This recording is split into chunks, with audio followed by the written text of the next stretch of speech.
Yes, ladies and gentlemen. Wednesday night, 8 o'clock, prime time. You know what it is. It's a lot at stake, ladies and gentlemen.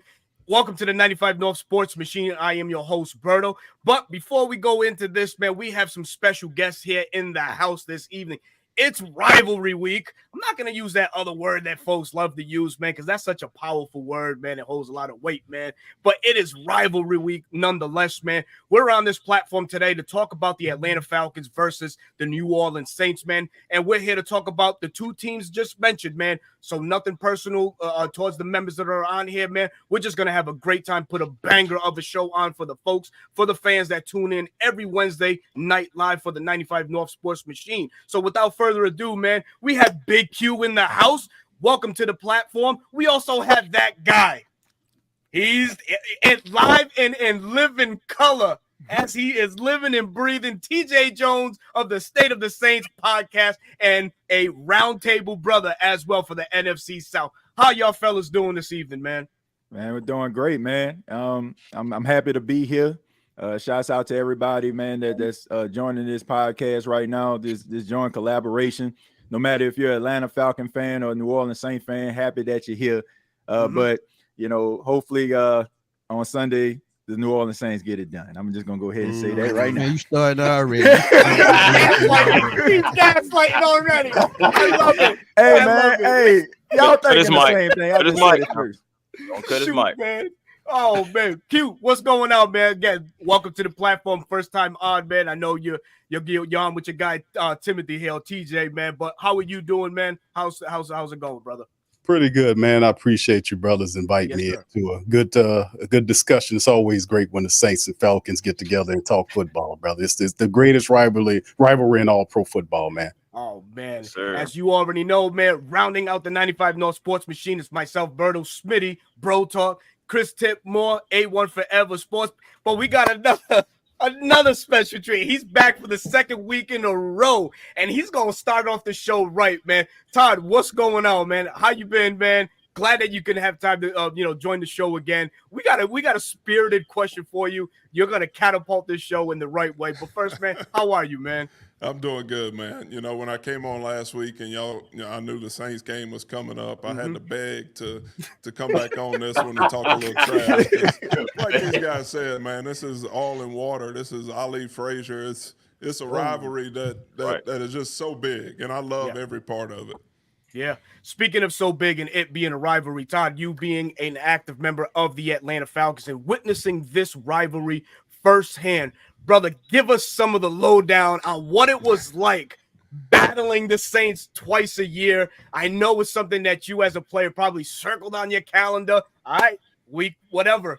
It's about to go down, man. So please let us know, man. How was it like playing the New Orleans Saints in your time, man? You know, in my time, me being from Louisiana, growing up in Baton Rouge, and then, getting drafted by the Falcons, whenever I would come back to New Orleans, come back to Louisiana, or we played the Saints, everybody was watching, So I had some really good memories against the Saints, and then I had some that were really bad, And if you want me to go into it, get into it, brother. You got time. This game ball, I got two fond memories. All right, this game ball right here, 2012. All right, Drew Brees had a touchdown streak that was going. All right, we stopped it. We also picked him off 5 times. So look, hey, as I was going off the field, and you can see it right here, I got it wrote down, Drew Brees, 5 picks. We weren't used to having a lot of success against Drew Brees, so I had to make sure I grabbed this one and brought it with me, And then my other fond memory was 2002, I believe it was. It was Aaron Brooks, Michael Vick. It was a game that went up and down. I think there were 8 touchdowns scored. Jay Feely, our kicker, kicked the game-winning field goal. And we rewatched the film. I forget what day of the week we played because Dan Reeves was our coach. And after Jay kicked the field goal, you could see me at the bottom of the screen giving the suck it sign to the Saints fans. Hey. When I tell you he got on my butt, he was like, McClure, what in the hell are you doing? In that moment, I'm so pumped, man. So that's my two fondest memories. Man, that's amazing, man. But I'm going to bring on now another Saints content creator. He's waiting backstage. And so let's welcome Who Dat Davis. What's going on, big man? How you doing, man? Get it. It's been a while. It's been a while for me. I'm so happy to be back. TJ, my boy, thank you for the invite. Big Q, it's been a minute. How y'all been? It's been, I love this. I miss these talks. I need it like I need air. Need it like I need air, that man said. Like in the air. Yeah, baby. There you go. Folks, man, this is amazing, man. Where else are you going to get a super collaboration like this? None other than the 95 North Sports Machine. So we're really happy to go on and bring you this this exclusive collaboration. But folks, we got some stuff to talk about, man. You know, we're going to get into the rivalry, but these are two teams coming off some losses, you know, on Sunday. Saints lost, unfortunately, to the Philadelphia Eagles, much like what the Atlanta Falcons did, dropping that Sunday night football game on Sunday night. And in the midst of that, man, some key players went down too, man. So I'm here to ask you guys, man, once I get these banners up and stuff like that, recapping Sunday night's losses, right, to both teams. You know, of course, the guests first. So TJ, David, Hudat, and Big Q, chime in whenever you guys are ready.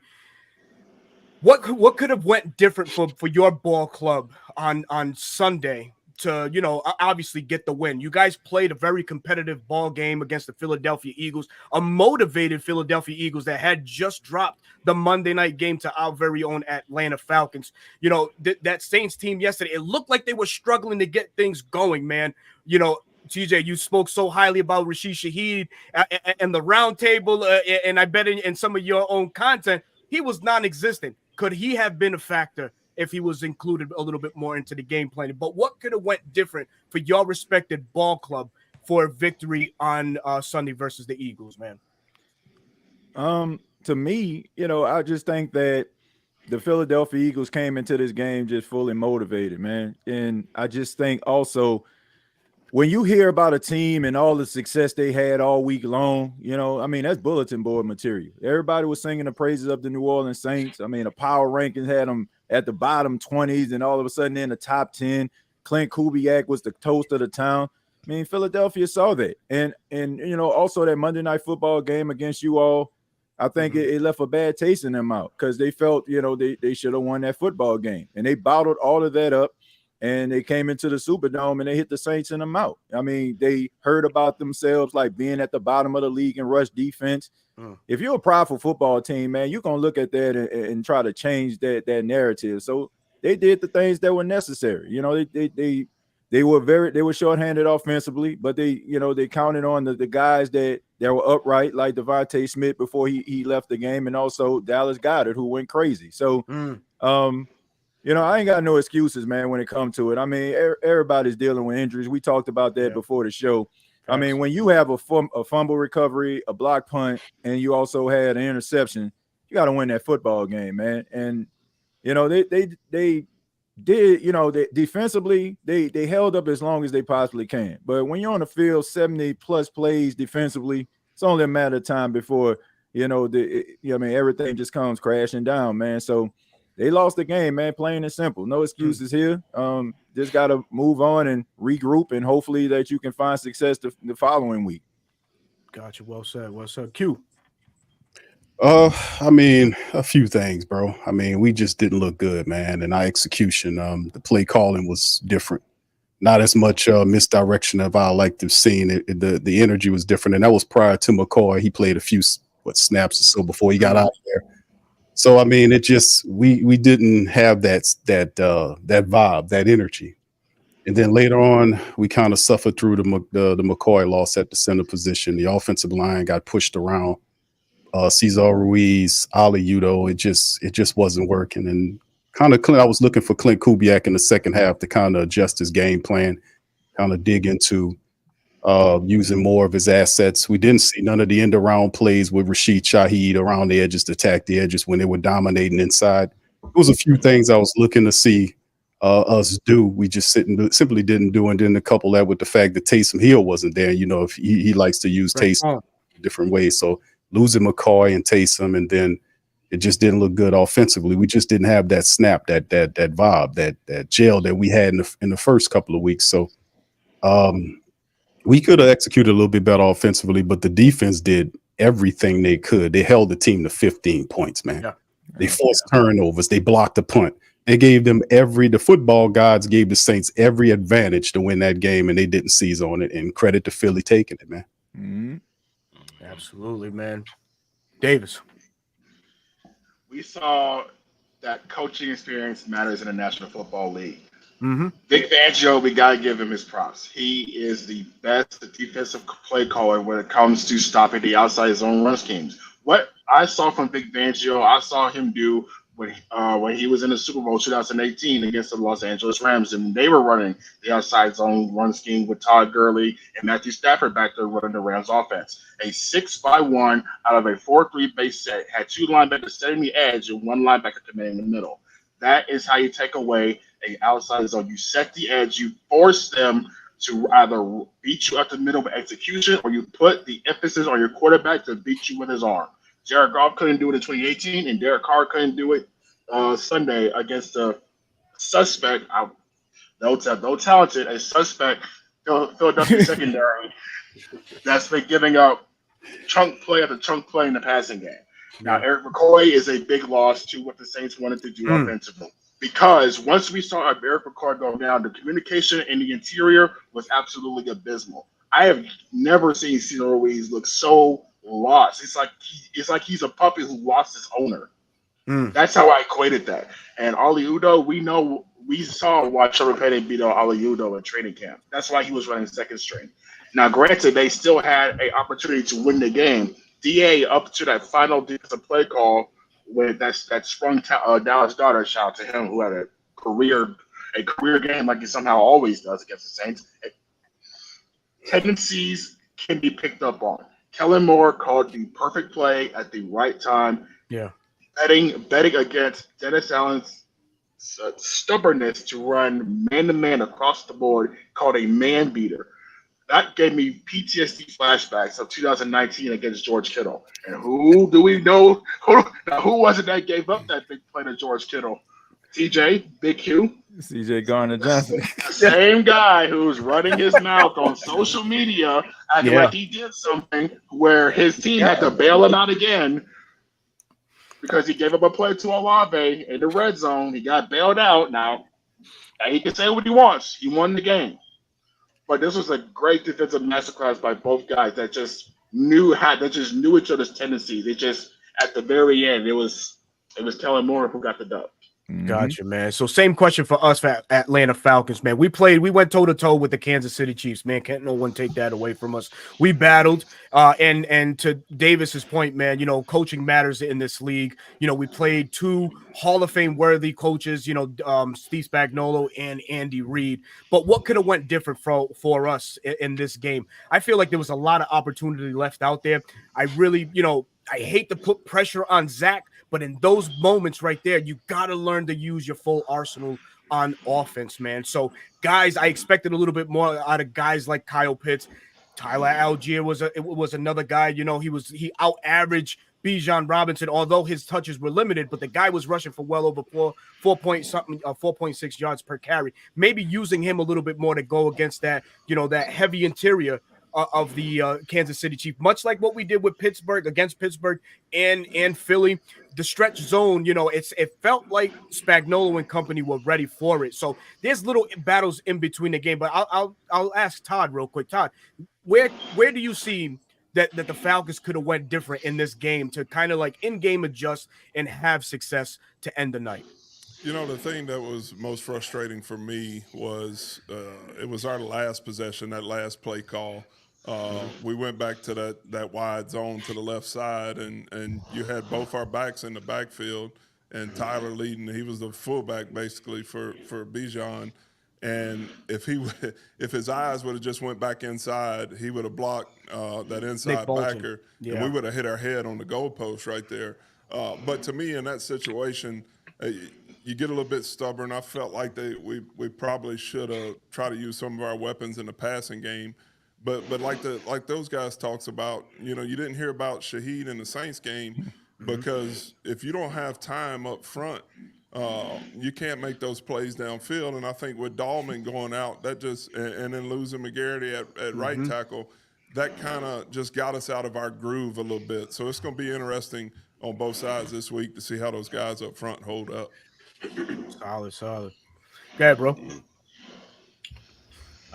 Yeah, the lack of adjustment in the running game was very frustrating.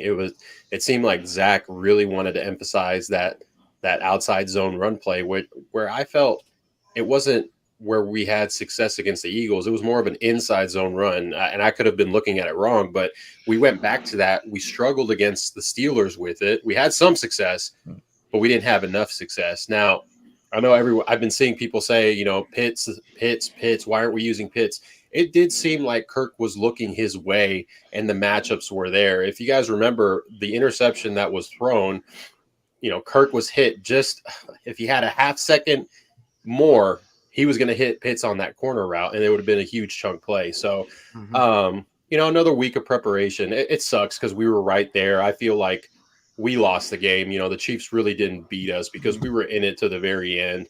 So another week of preparation with the guys that are going to be playing center and right tackle, looking at the opponent. The defense has a tall task. We've seen what the Saints can do, or excuse my language. We've seen what the Aints can do on offense. Here you go. Hey, on this podcast, it is what it is, man. You guys are here in our house, so you sure y'all have the house. Take over your trap. You sure? Exactly. I think the Saints have a better record than you guys have, right? So. There will be roundhouse kicking this week. There will be no roundhouse kicking this week of any emblem of the Falcons. I can guarantee that, fam. Anyways, we know what the tall task is. We've seen how explosive their offense can be. We know what their defense is. The defense, Dennis Allen, before he was the head coach, they have studs. They can play well. They play tough. They play aggressive. We have to put our best foot forward. I call them the Aints out of fun because it is a rivalry, but they are a tough opponent. And if we don't put our best foot forward, it may not turn out well for us. Yeah, right. I agree with that wholeheartedly. It's a heavyweight bout, y'all. Go ahead, Chris. It always is. No, I was just saying this is a heavyweight bout, though, y'all. This is two familiar teams that know each other. It's going to be some jabs, some hooks, some crosses, and, of course, some significant strikes in this one. But as far as the Chiefs go, honestly, I feel like the Falcons could have done better on third down. That's one thing that just, that's just irking me all season long. We're just so terrible on third down. You convert more third downs, you stay on the field longer, give your defense more rest because they're bowing up and they're stopping people and preventing touchdowns, but your offense isn't all the way clicking.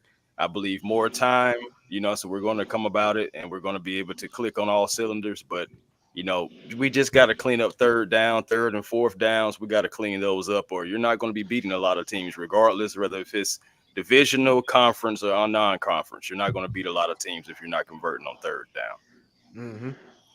Yeah, and the only thing I want to see going forward is Kirk Cousins, man. Get the ball out a little bit quicker, 3 to 5 step drops. The pass interference on Kyle Pitts, if he throws the ball just a little bit higher, that's 6 points. Because we're talking about a guy with an 83-inch wingspan.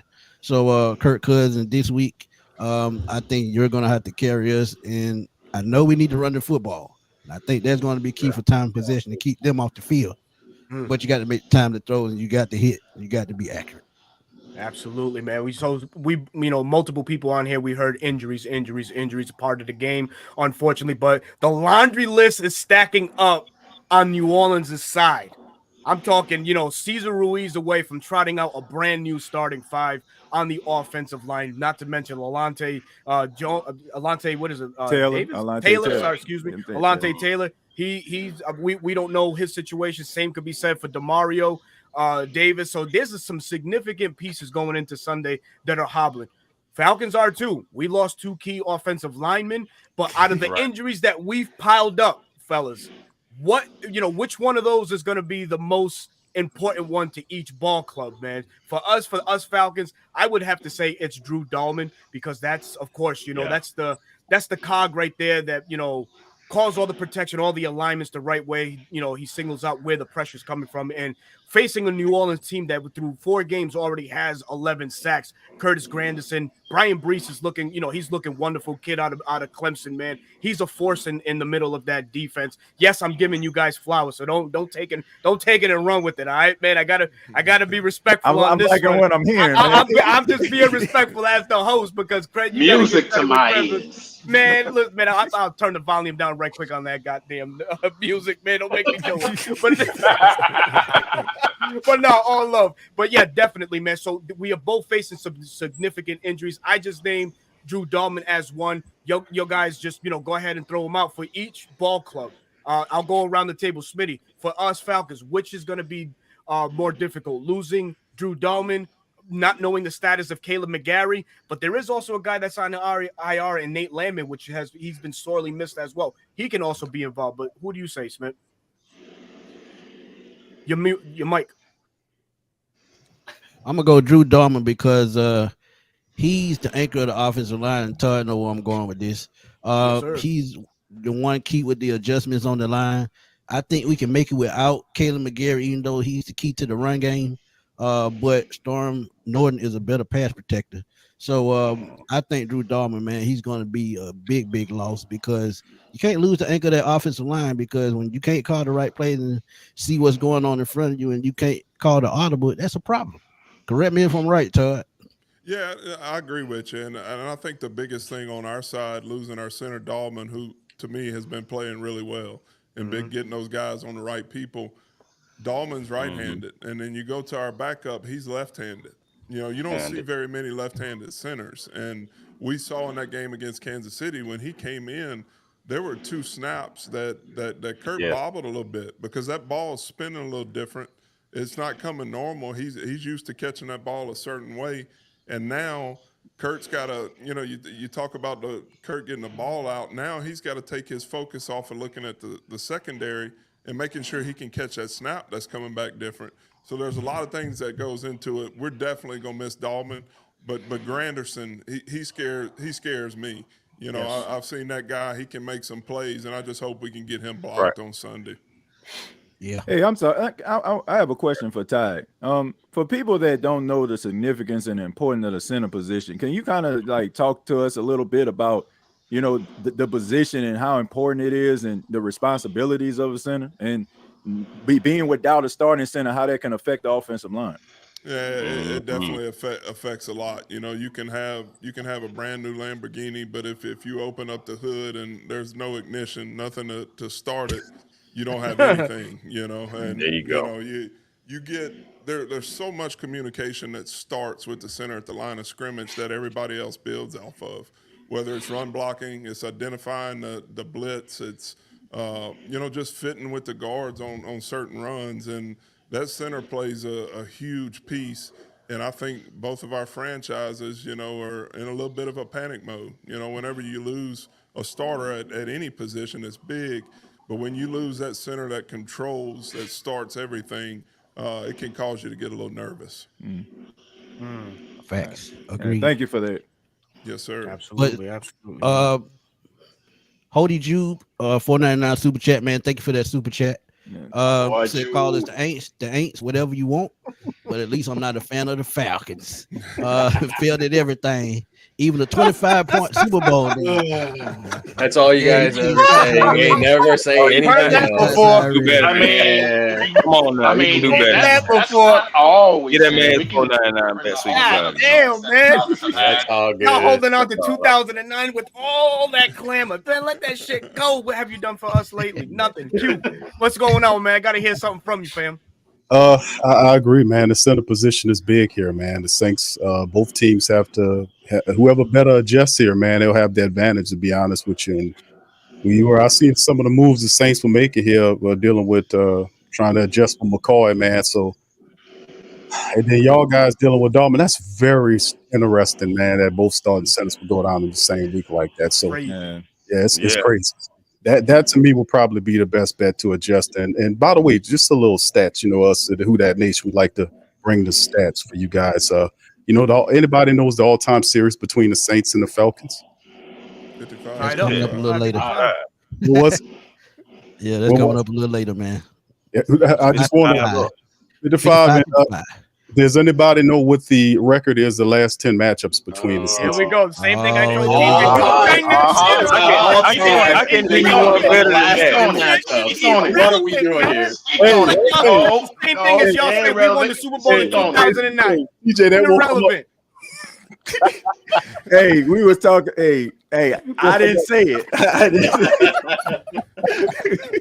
Man, Drew Brees is retired too. I ain't got Brees. That's crazy. If that record went the opposite way, yeah, baby. If that record went the opposite way, y'all Falcon fans wouldn't let us hear the end of it. Oh yeah. I don't know, and we sure as hell ain't gonna let you start either. God damn it. So yes, 55 and 55. That's interesting you bring that up, because to that there is a lot of bragging rights at stake this Sunday, but we'll get into that a little bit later, because I have that in the itinerary, which we'll talk touch upon as we go on. So I think it's synonymous that we all agree that the center position for both teams, it's the most crucial injury thus far that happened for the Saints, for the Falcons. Bro Talk, if you want to add on anything, and Chris, please go right on ahead, man.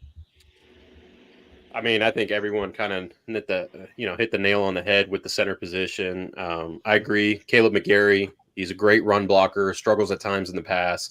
I think Storm Norton can fill in just fine with, some chip blocks, whatever. Zach Robinson will help him out. And, we can say we miss Nate Landman, but I want to, give Troy a little bit of flowers, because he did play better against the Chiefs.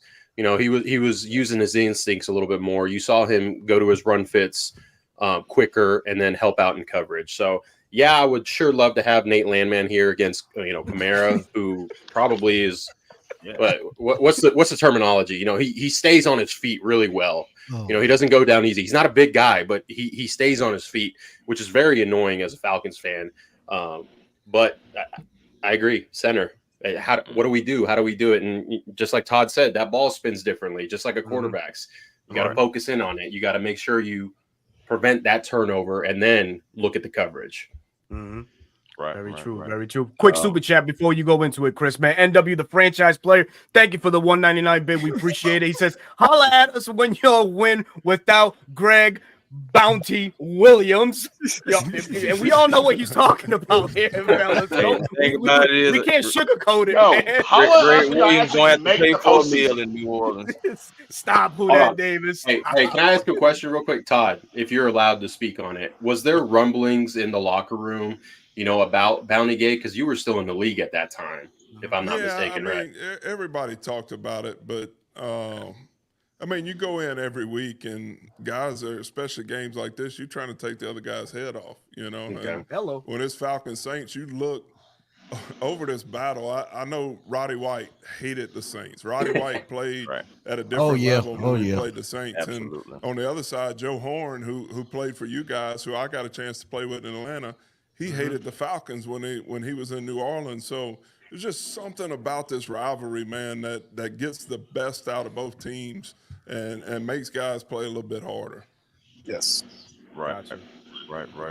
Who did you with the $4.99 donate? Oh, go ahead, Chris. Before we get to that, it was just gonna be quick. I just agree with you guys about the center position. I'm saying, right there in the middle of the offensive line, being able to control pressures, having different mentions for the offense to understand where the pressure's coming from. And honestly, I understand about Nate Landman. I ain't gonna lie, I miss Nate Landman. Yeah, Troy played a little better, but Troy still ain't there for me.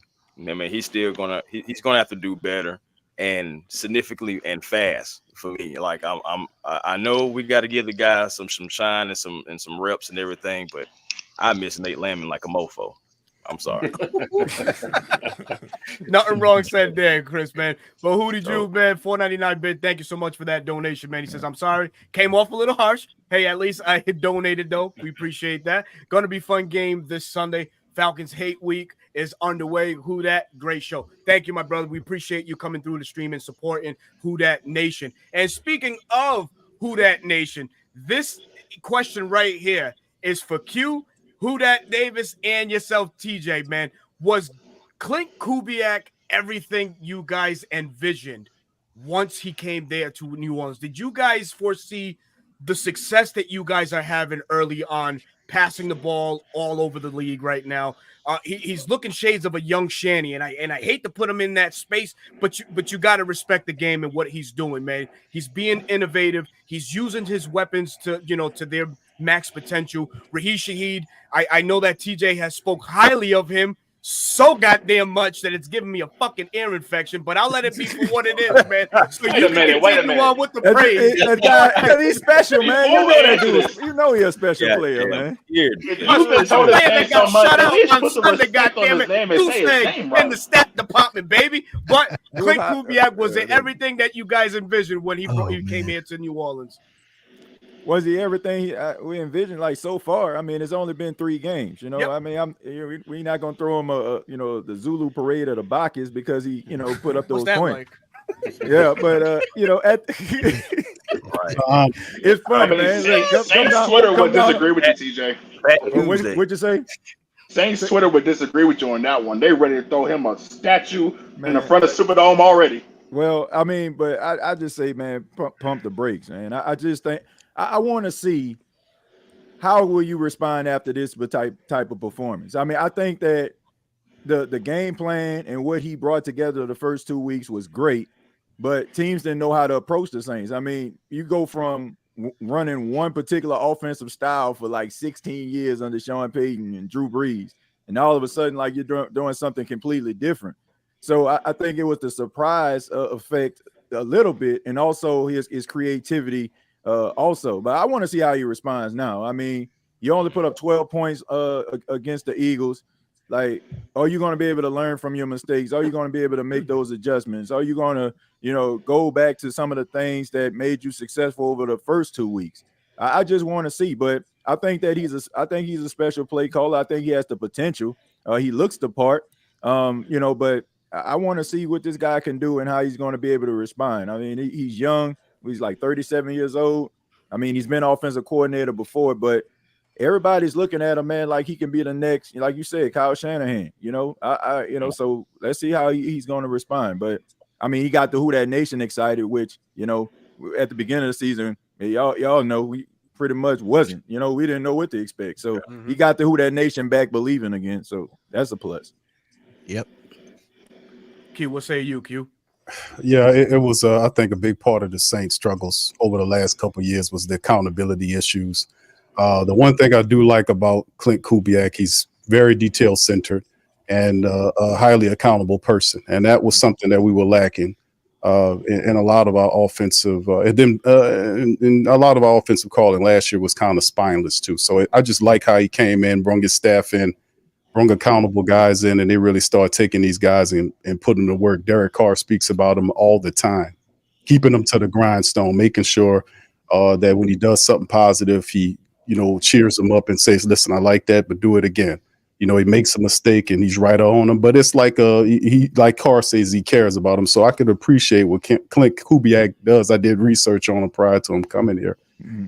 Kind of liked how his how he talked. He's very mature for his age, very serious about his preparation and his job, and to take the Saints offensive coordinator position with all of the pressure the Who That Nation is putting on him to perform of the 3 years of non-playoff football, man. That takes a lot of courage to do that. I got to give a man his props, man. I like what he's doing thus far. He was doing good in preseason. I mean, in training camp. And I think it's going to be a bright future for him in the offense. So, like my boy TJ said early on, man, it's just 3 games, but a lot of people are very optimistic, man, and they see the glimpses, they see the light there, and we just need to adjust and keep it moving, man. The trials and tribulations are ahead. That's how you adjust. What Tyson said about having a plan before you get punched in the mouth. Everybody got a plan before they get punched in the mouth. Yep. So we were there. Now let's see how we adjust it.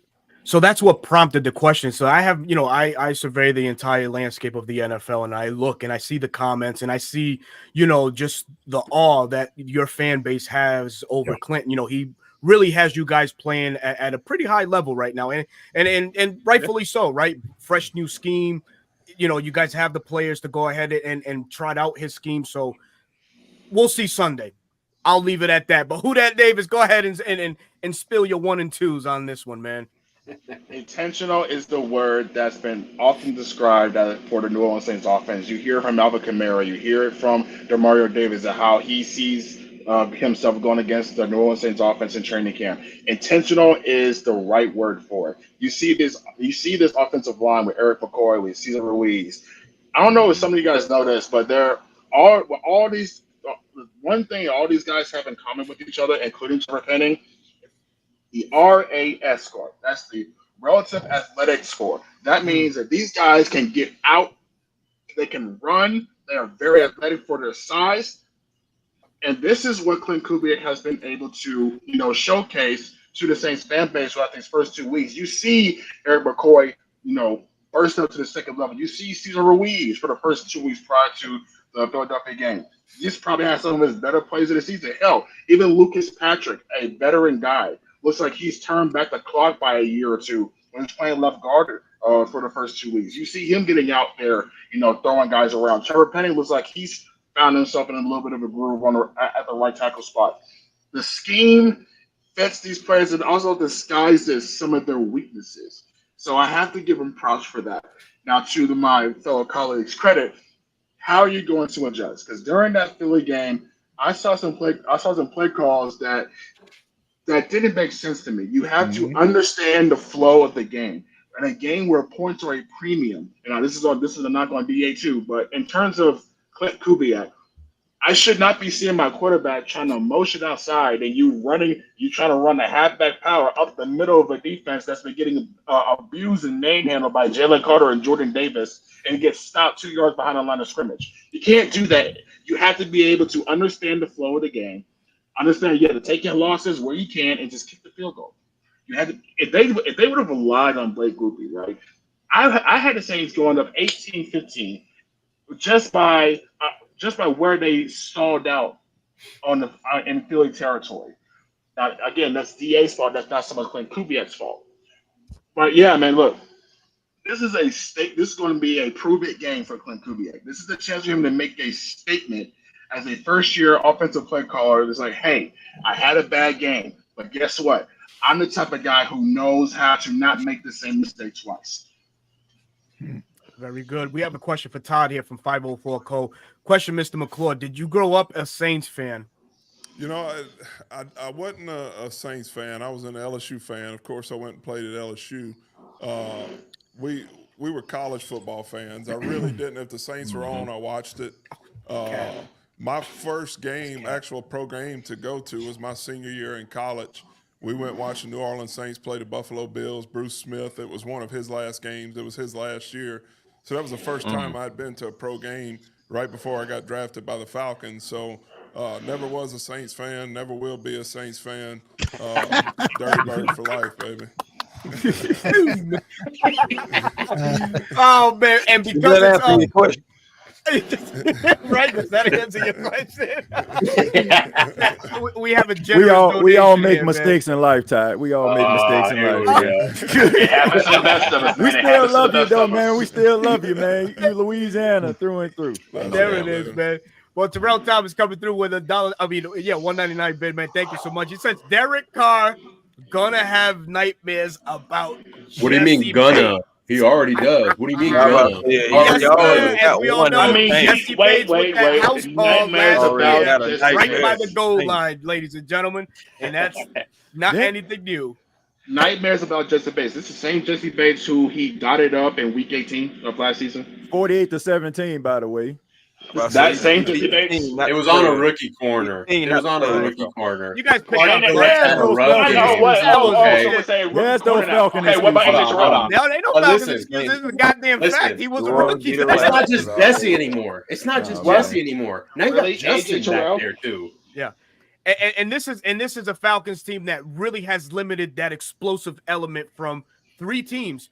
Pittsburgh, we're not going to call them explosive, but they were just the team on the schedule trying to do that, but they just couldn't, right? Philadelphia Eagles are an explosive team by right. We limited them. There was no explosive play. Hell, the Kansas City Chiefs, an explosive play by right as well. We limited it to them. It's the safety play that is key in this game for us Falcons, but which we'll touch on in a few moments here. So, yeah, it's going to be a nightmarish scene for Derek Carpotts and company to go on and try to get some points on these Falcons. A Falcons team that doesn't give up a lot of points. Raymond Collins with a $4.99 bid. Thank you. Gonna skip church to watch the Aints get spanked. Man, you can't skip church, bro. Come on, man. You gotta listen to the good word, man. We gotta get right before the game, man. Wait a minute. The Saints have more wins the in Lord the bless you with that city check. than the Atlanta Falcons. Oh, baby. Oh, Lord, man. What are we talking about? Hey, I promise you, a Saint person wouldn't have said that. Oh, come on, bro. Like, what? Hey, it's say 504. Passionate Come on, fans. Come on It now. says 504 code. Salute. He didn't take the bait. Appreciate it, Todd. I tried who that nation. Hey, man. Shout out Todd, man. Shout out Todd. MW, the franchise player. Jesse Justin, AJ. Surprisingly, Mike Hughes is playing well this year. Good luck. And that would really correlate with what I was just talking about. Just asking the New Orleans fan base what they felt about Clint Kubiak after a few games here. How do we assess Jimmy Lake and the job that he's done defensively for our Falcons? Go ahead, bro. I think it's been a collective effort. Yes, Jimmy's calling the plays, but you got such a deep coaching room right there with the secondary. You got two all-pros back there in Jesse and Justin. It just alleviates a lot of pressure for the corners. So Jimmy Lake, I'm not going to sing his praises yet, right? Because he's a first-time play caller in the NFL when it comes to defense. But so far, so good. I'd like to see it's a challenge right now because what we've struggled is the run game. And, that's how the Aints, surround their offense is that outside zone, establishing the run, play action pass, and then hit you deep. So that's going to be the big challenge. Got you, man. Chris, what you got, Chris? Hey, man, so far so good. Just like bro says, man, I'm liking what I'm seeing. I'm liking the fact that they're standing up, not, giving up six. There's a lot of times that, we're giving up field goals, and you can live with that. Also, I feel like, we're still coming together. We're still gelling as a team overall. I feel like the defense is a little bit ahead of the offense, but overall, once we put it all together and everybody understands their assignments fully, I believe this defense is going to take off. So far, so good. Let's see what we do against a divisional opponent who is familiar, at least with tendencies of the team. So I would like to see that, and this is going to be a great test because we have to stop that run. We're going to see how he's going to position and scheme because see if we have some 5-2s, some 6-1s. We'll see what happens like the Eagles did. We'll see. But so far, so good. I'm liking what I'm seeing. Very good, very good. Springboards us into after 3 games, has either team really established an identity? I'll throw it to Q for your fan base and who that and TJ, man. Have you guys after 3 games, can we honestly say that the New Orleans Saints for the rest of 2024 will be a passing team, pass team first, run team second, of course? What say you, my friend? I'm going to lean toward more on the run. From what I'm based on, I see the Saints trying to establish the run to activate the play action. That's what I see them doing. Clint Kubiak talked about this. Andrew Janoku talked about this. Dennis Allen talked about this. It's no secret. Those guys have been very adamant about establishing the run and getting that going in the city. And to be honest with you, the first 2 games were absolutely awesome. 180 yards rushing in the first game, 190 yards rushing in the second game, not so much in the third. I think it was 89 yards total. So as you can see, when we don't bring the running attack, we kind of suffer that. So I think that's a big part of their offense. And just to kind of talk about, I just wanted to throw this in with you guys since the Aints terminology is so prevalent here in this chat. So our Atlanta Falcons family members, I love to commend you guys based on the fact that you are starting to have somewhat of success here, based on the fact that you have a lot of people that come from our organization that's there helping you. So I like to say, yeah, you friend with TJ. Come on, wait, hold on. Take off the mask. Is that TJ talking? Come on, it's QTJ. Great minds think alike, man. Behind the mask really is. He said it. Scooby-Doo mystery. Let me rip off that mask, goddammit. That's TJ. Brother, listen, I'm just saying, my man, listen, it's facts. A lot of the guys in the organization that's black and gold guys, we don't do that. We don't have a lot of Falcon people in our organization. No, watch it's yourself. real weird. I just, look and see where Dennis Allen started at. Oh well, yeah. Hey, look and see your tight end coach Clancy Barone where he started at in the NFL.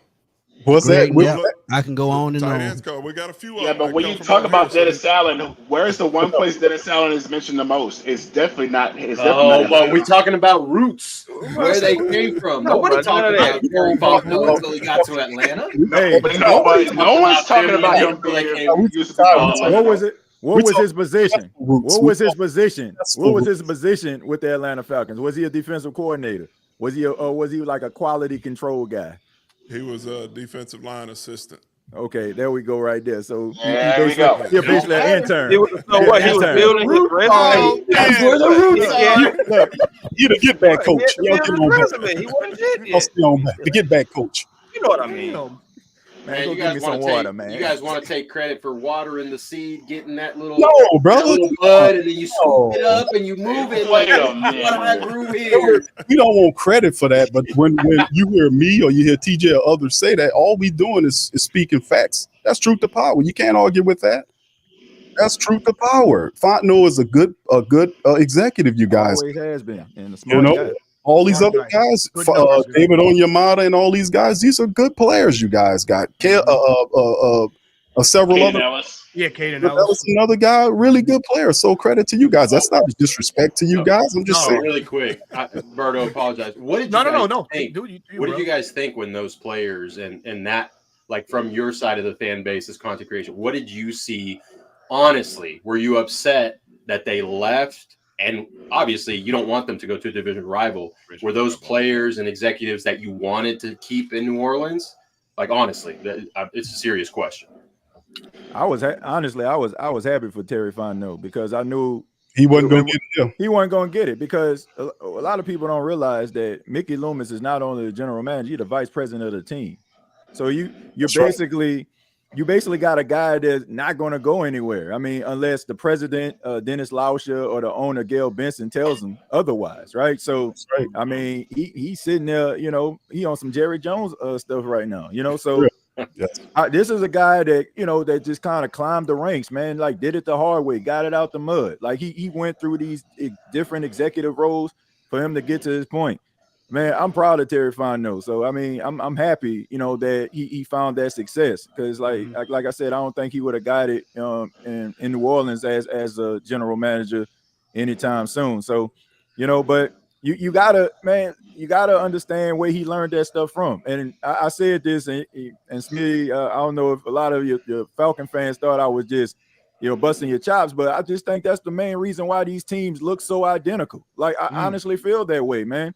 Like you look I remember you saying that. Yeah. You look at like Raheem Morris and Dennis Allen. You got two defensive coaches that flaked out at their first job, getting a second chance to redeem themselves.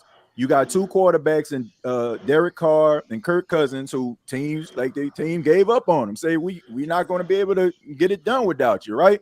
So they're trying to change the narrative. You got Bijan Robinson, who reminds me of a young Alvin Kamara. You got Drake London and Chris Olave, like two playmaking young wide receivers right there, man. I mean, this team is like they're like mirrors. I think that you have to like really go down the depth chart to see which team like has an advantage. You can say like y'all have the advantage on the offensive line or the linebacker position, but I mean it's close. It's like actually it's literally like looking in a mirror, like the way that these teams are structured.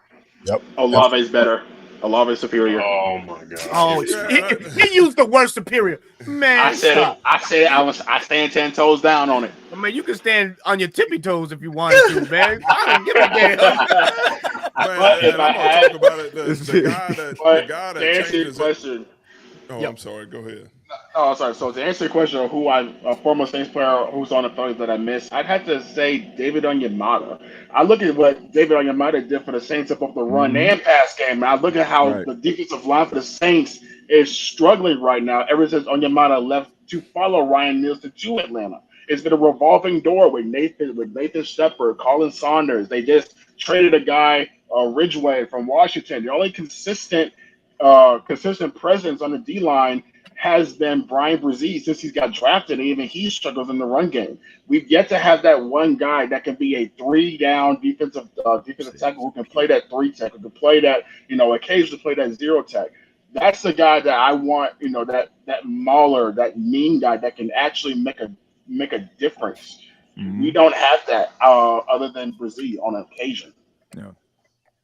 That's true. David Onyemata was big, man, and the fact that he was a guy that was drafted in the middle of the draft. He beat out the first round draft pick for the money. The guy was often injured, and David Onyemata stayed. He showed up. The guy came from Canada, man, and made himself into a top level defensive, starting NFL defensive tackle. Caden Ellis is the son of a fantastic defensive end from back in the day. One of my favorite defensive ends, old school wise. So when he got picked up, what was it, in the 7th round, and he turned himself into a solid linebacker. So these are guys that are blue chip type guys that are blue collar guys that work their asses off, man. So when they got paid, I was happy for both of those guys because the Saints wasn't going to pay them. That's the bottom line. And if somebody going to pay them, I'm not mad at them, man. I'm not that type of dude, yo. I just like throwing a little shade every now and again of our Falcon family, for the hell of it. Yeah. Cam, we respect, but note to what you said. Cam Jordan was so upset. Note to what you said, Q. I know about them Ellis boys because they father Luther played with my cousin in Detroit, and that dude was a monster. Man. Yes, yes, Was a yes. monster. Yeah. They good. Yeah, I like Caden Ellis, man.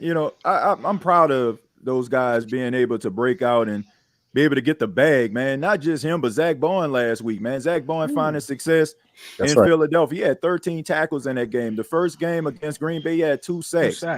And you look at where those guys were. I mean, the Saints had these 2 linebackers on special teams, so Yeah. I mean, it's just amazing what happens when you give guys opportunities, or they just find a spot that kind of fits them. And both guys have found places that they can call home. David Onyemata, man, I don't think the running game of the Saints, as far as run defense, been the same since he left. He's a raw guy. He started off, he wasn't the best, man, but by the time he left and went to the Falcons, man, he was a presence, and he was one of the best defensive players on the Saints team. So I feel like his loss is still being missed right now, by some of the things that's going on. I don't think they found a person to replace him. Like Brian Brzee, to me at this stage, like he's a really good pass rusher, but he's not really good at run defense at this particular stage. So he got some growing to do in that regard. I'm gonna say this real quick because I know Todd, you wanted to say something too, man. But you guys house or home a good defensive tackle. Give him time; he's gonna round out. He was one of my favorite players coming out of the draft. I'm talking Christian Boyd, man. I have high respect for that kid. Breaking down his film and watching him play, y'all got a good one in that one. He plays for y'all. I hope he never rounds out to what he's supposed to be. But God damn it, you guys stole one from us. But Todd, go ahead, Todd.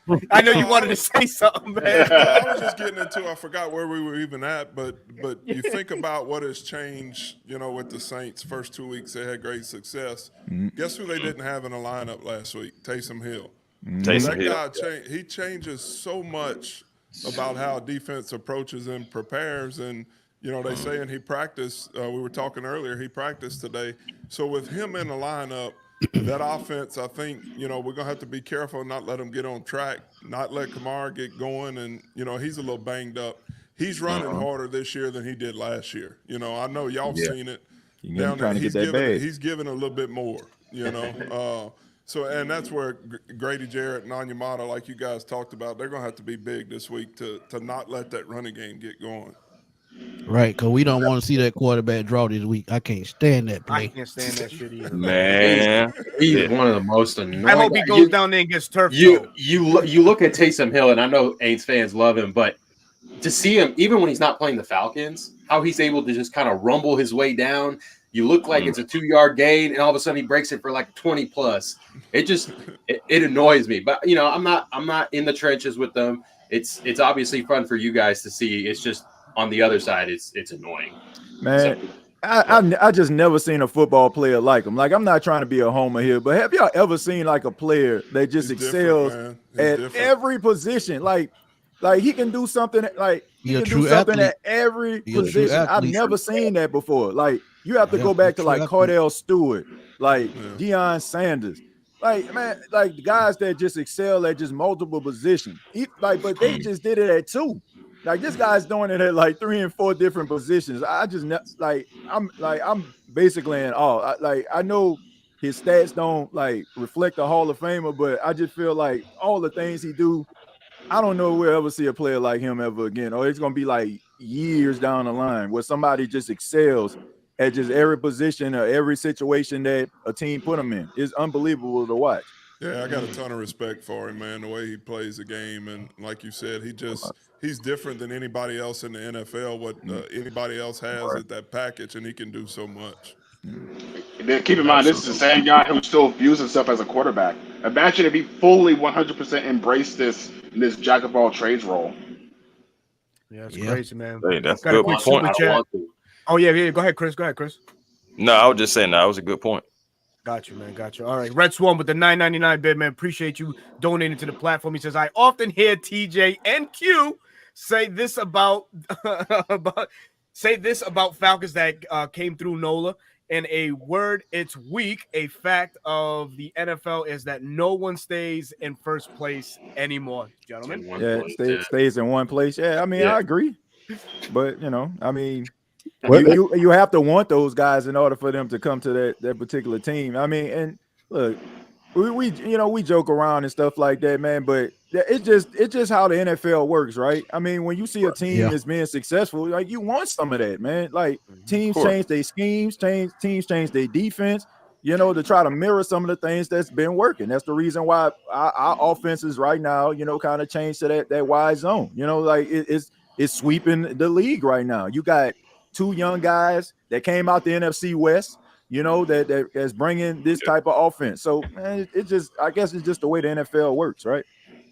Yeah. Hey, I don't know how it go in Atlanta, but we, when we can, we try to lock up some of our greats. I mean, we put Cam Jordan on the contract.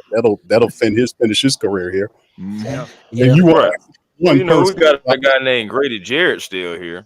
Right. If you want one, brother, I'll give you one. That's Cam Jordan. He's going to be a Saint for life. So they have a few of them that's still doing it now. Right. Same could be said for Grady. He's still producing like Cam Jordan. Both gentlemen still producing in the twilight of their careers. And I use the word twilight because anything over 31, man, they're already writing you off in the NFL, man. Which is bullshit, man, because Von Miller and company and certain players are still doing it, man, at this age. Calais Campbell did it for us last year, and what was he? 36, 37 years of age. So they can miss us with all that. Jones shit, man. is still a game record, and he's over 30. So Hey, Todd, to your point, man, how old is Taysom? Shoot, I don't even know how old. How old is he? 34. He's 34. Okay, he's 34. Wow. I knew he was over 30. Yeah, he got a late start.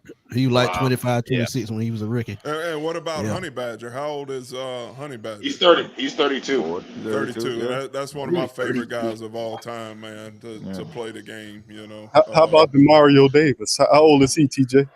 35. I'm ready for him to leave, man. I can't stand the day he ever stepped in New Orleans after the He's a stud, man. You got to give credit where credit is due, man. He's held down that linebacker position in the NFC South for quite some time, man. Even when we had Deion Jones here, DeMario was still doing it, man. So but he's still playing at a high level at that age. So we thank the New York Jets for being incompetent. Oh, they and the Browns.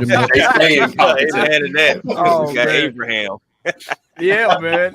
Hey, Clarence Matthew coming through with a $5 bid. Thank you so much for donating to the platform, whichever one you donated on, but it looks like it's for you, TJ. It says, who dat to my 3 who dats that are representing us. This is going to be a great game. Who dat 31, Dirty Birds 20. Hold on, that's for the end of the show when we give our score predictions, ladies and gentlemen. But we getting there. Q, you brought up a good point earlier when you were talking about the series and the record that's at stake. Bragging rights are up for grabs this weekend, man. The series tie is tied 55-55, 110 games played. It is right down the middle at 55 and 55, gentlemen. So that's a good little tidbit, a little bit more inspiration for both teams to clash a little bit harder this weekend because, of course, they want the bragging rights once it's all said and done. That brings us into our X factors for both teams. Now, what we'd like to do traditionally is split one offensive player, one defensive player. This is going to go around the table for everybody.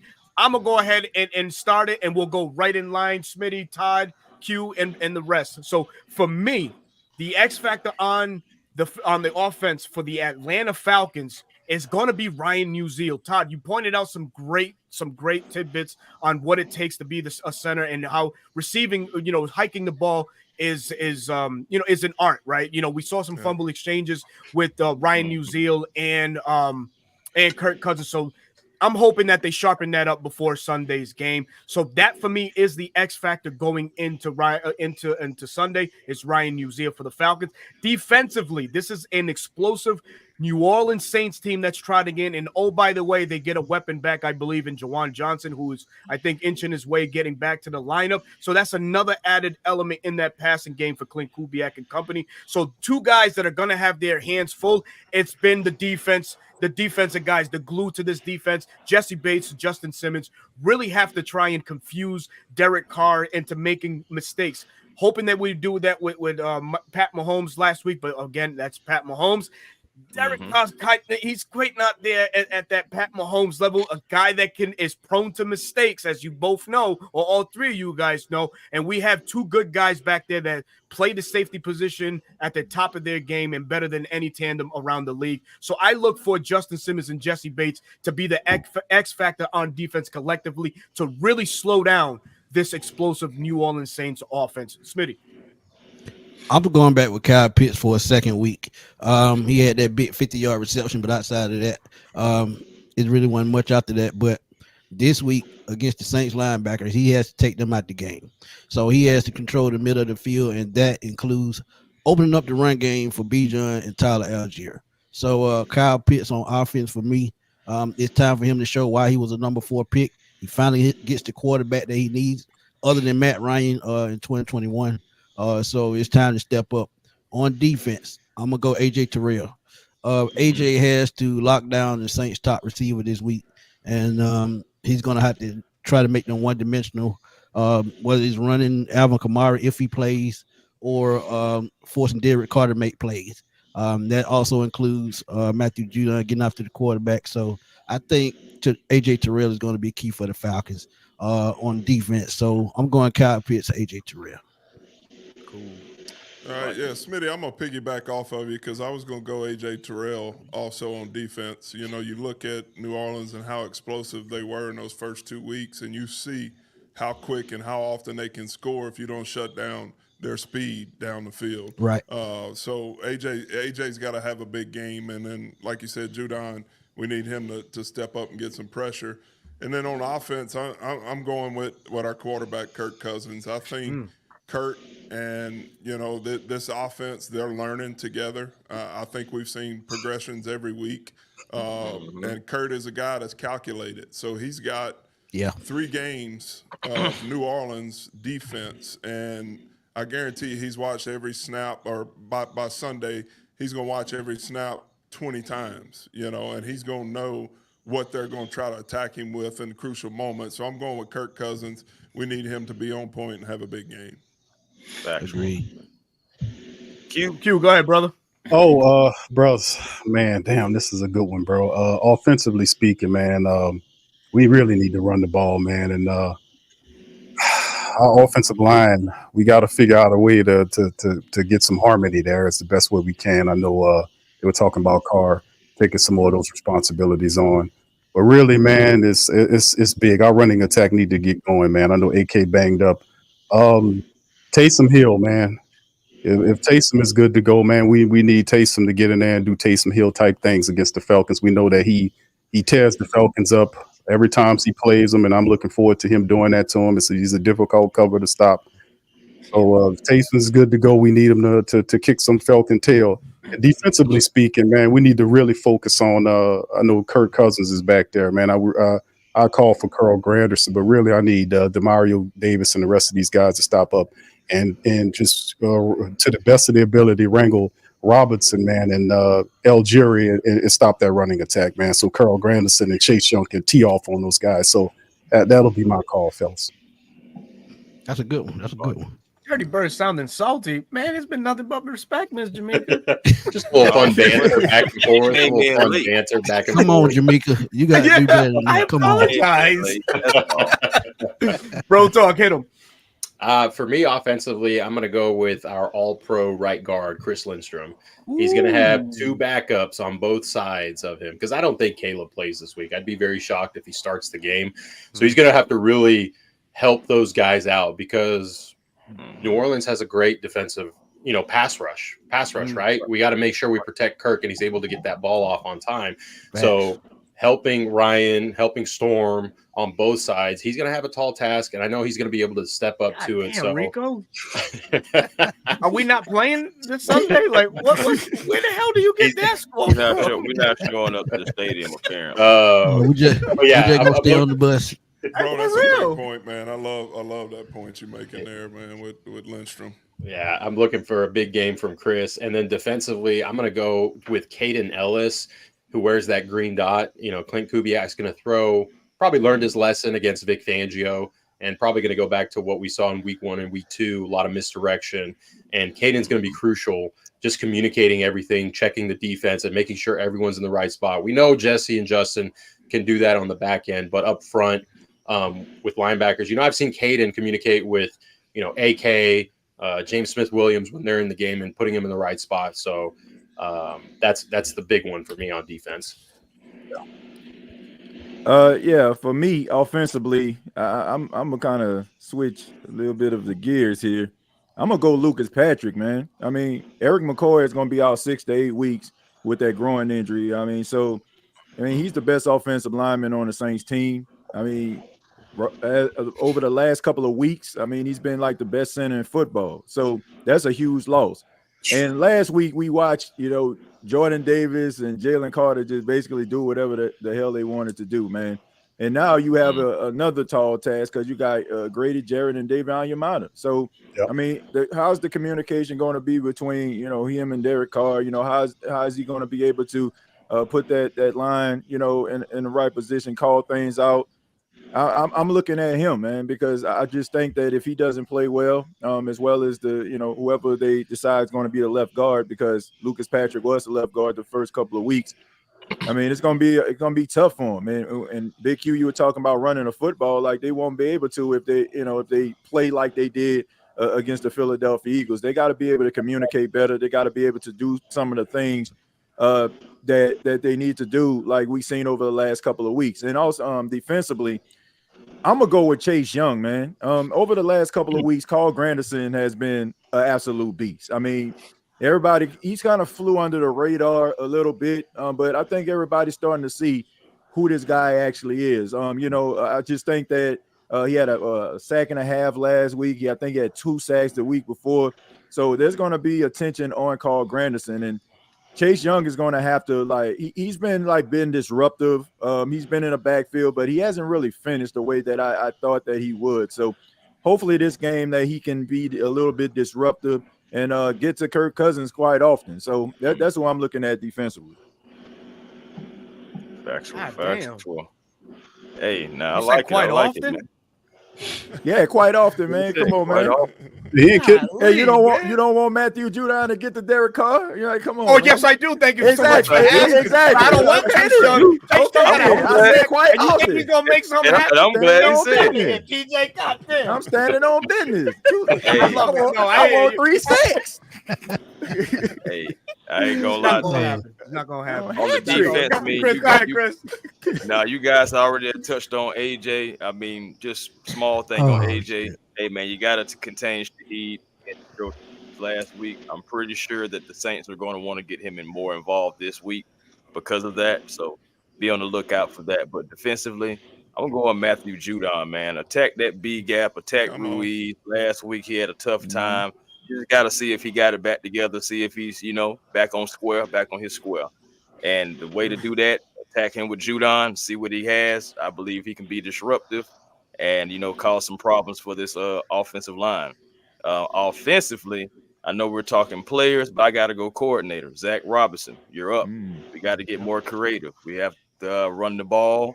Honestly, We're seeing some mesh routes. You may have to put that in. You may have to put in some RPO bubble screens. Hey, we'll see. I mean, that's how Saquon was able to break off with that long run. We have to run the ball. We have to get more creative.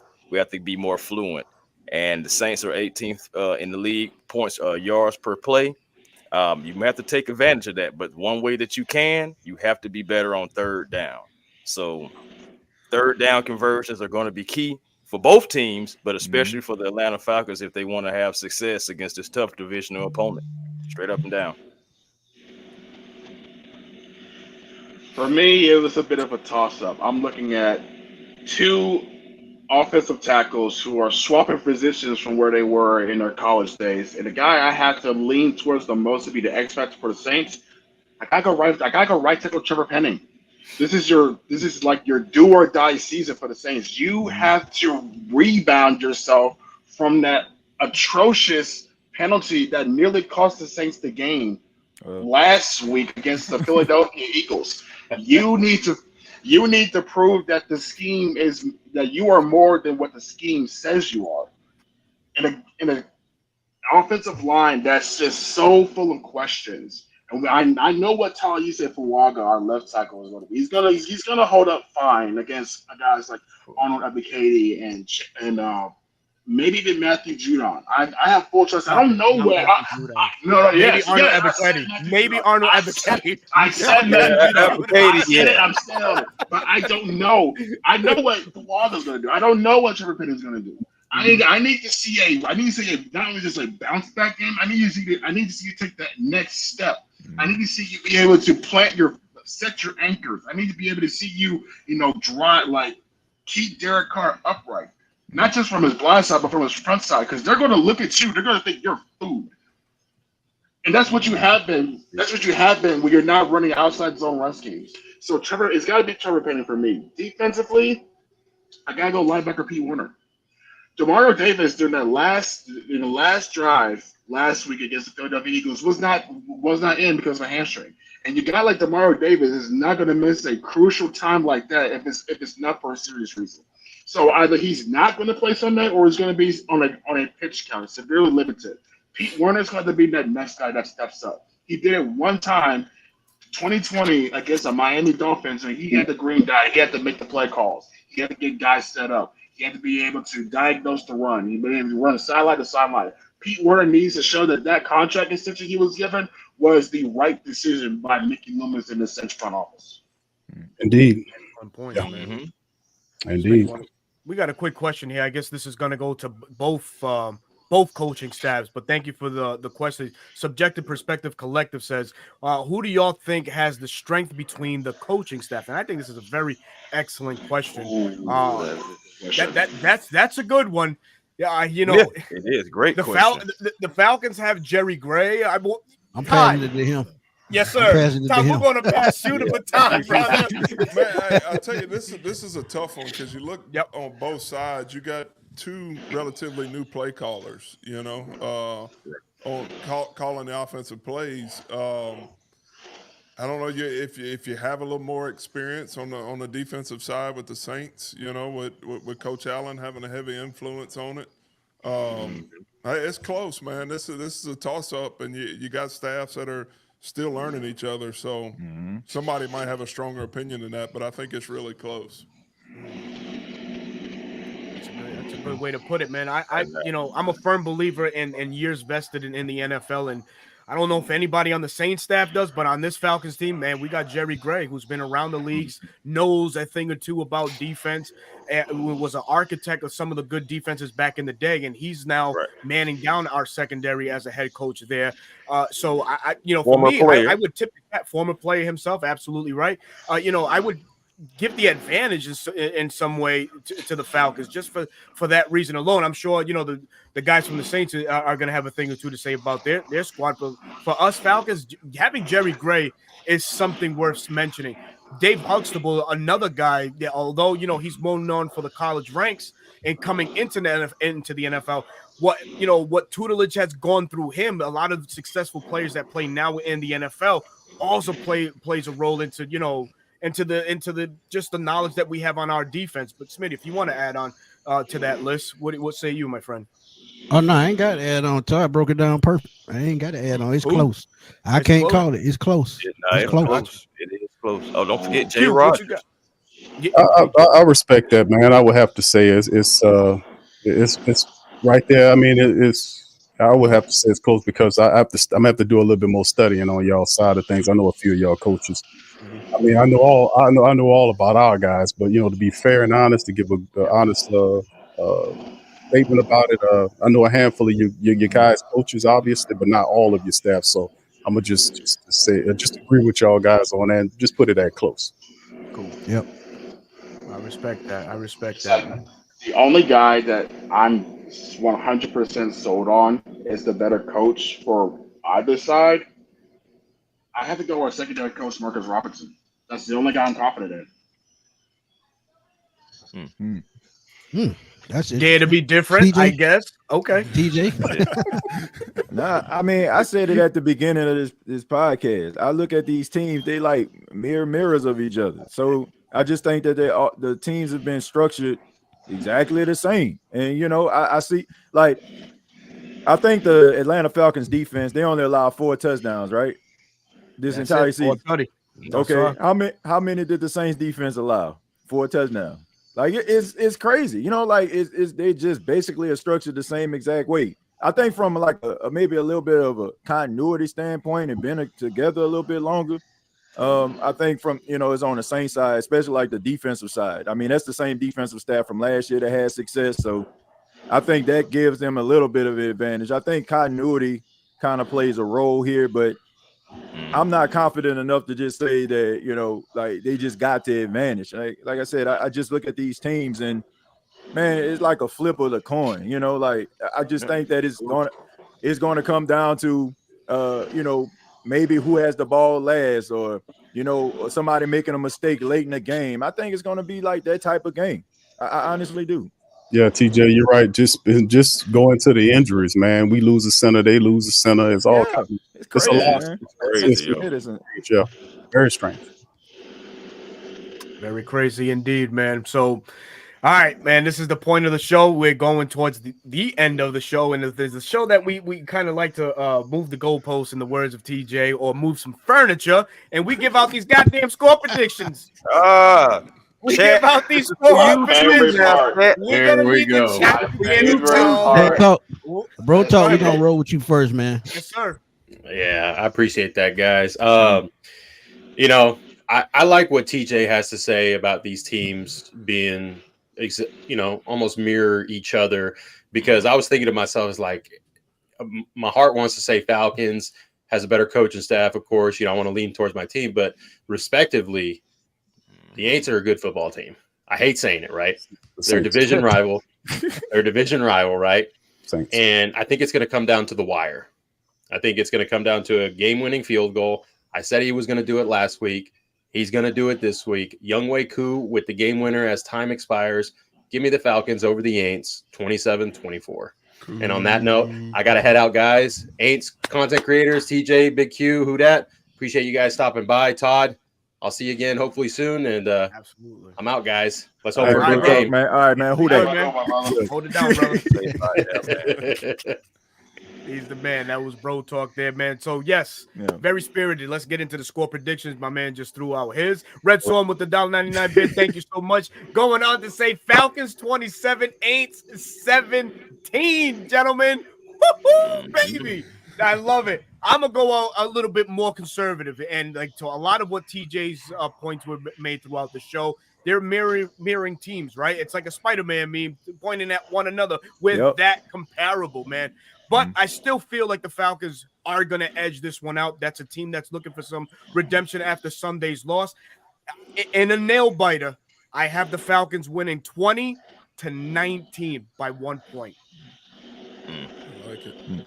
Good. Smitty, what you got? I'm gonna stick to what I said on the show last night, man. I'm going 2017. Younghoe Koo on the last-minute field goal. I'm sticking to it. Let me ask y'all this before I give y'all mine. Has anybody ever picked against their team on these podcasts? Hell no. Yeah. Huh? Yeah.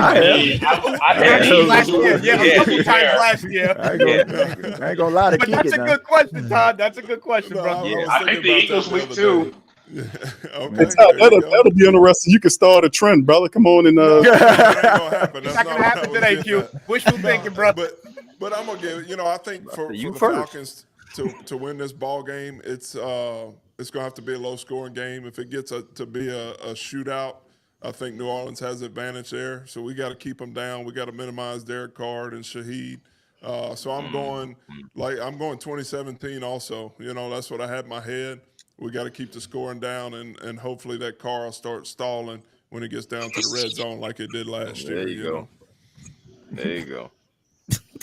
Don't Hey, Shazam there you when go. he utter those words Shazam. Doesn't he just disappear into the air like one of those cartoon characters? Man, get that off the screen. Hey, Todd ain't defecting. What is going on here? Saints fans, what are you guys doing, man? Crazy. No, man. Chris, what you Go got, ahead, bro? TJ. Oh, you want to go with TJ? Go ahead, TJ. Yeah, man. Let the Saints get in. Gotcha. Okay, Yep. well, I feel like this is going to be a tough game for both sides. Like I said, I just think it's going to come down to who's going to make the mistake, who's going to possess the ball last.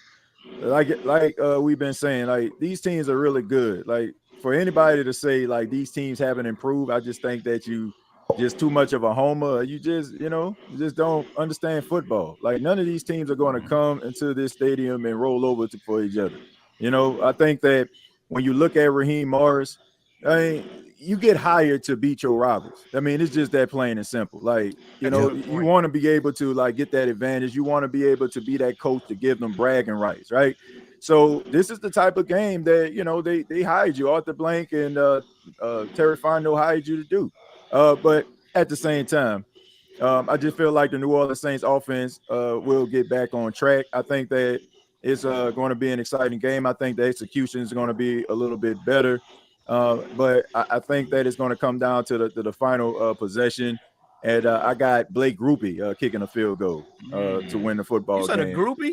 What? Blake Groupie. Yeah, Blake Something Groupie. like that. That's his name. Blake the leg Groupie. It's going to kick the field Mine goal. went left. Excuse me. He's a leg Yeah. group. Past 9 o'clock. Past 9 Kind o'clock. of just man got going. Yeah, got Blake Groupie kicking a field goal to win the football game, man. And I got the Saints winning, in their second home, the Mercedes-Benz Stadium. The fuck is going on over here? By a score. Damn it, TJ. You were doing good all show, man. As a matter of fact, I thought it was role reverse. I thought Q was TJ and TJ was Big Hey, Q. man. Hey, you told me, man, don't say some of the things that I said, NFC South Roundtable. So I didn't even have to say it. Look, great minds think alike. I got the New Orleans Saints win 20-17, man. Oh, shit, man. Go on, TJ. Go ahead, man. Q, what you got, Q? Man, listen, man, you're right. The rivalry matchup between us and the Falcons, man, it's always must-see television. It's going to be a close one. I don't see a blowout game here because these teams going to give it their all, man. We see it every year, right?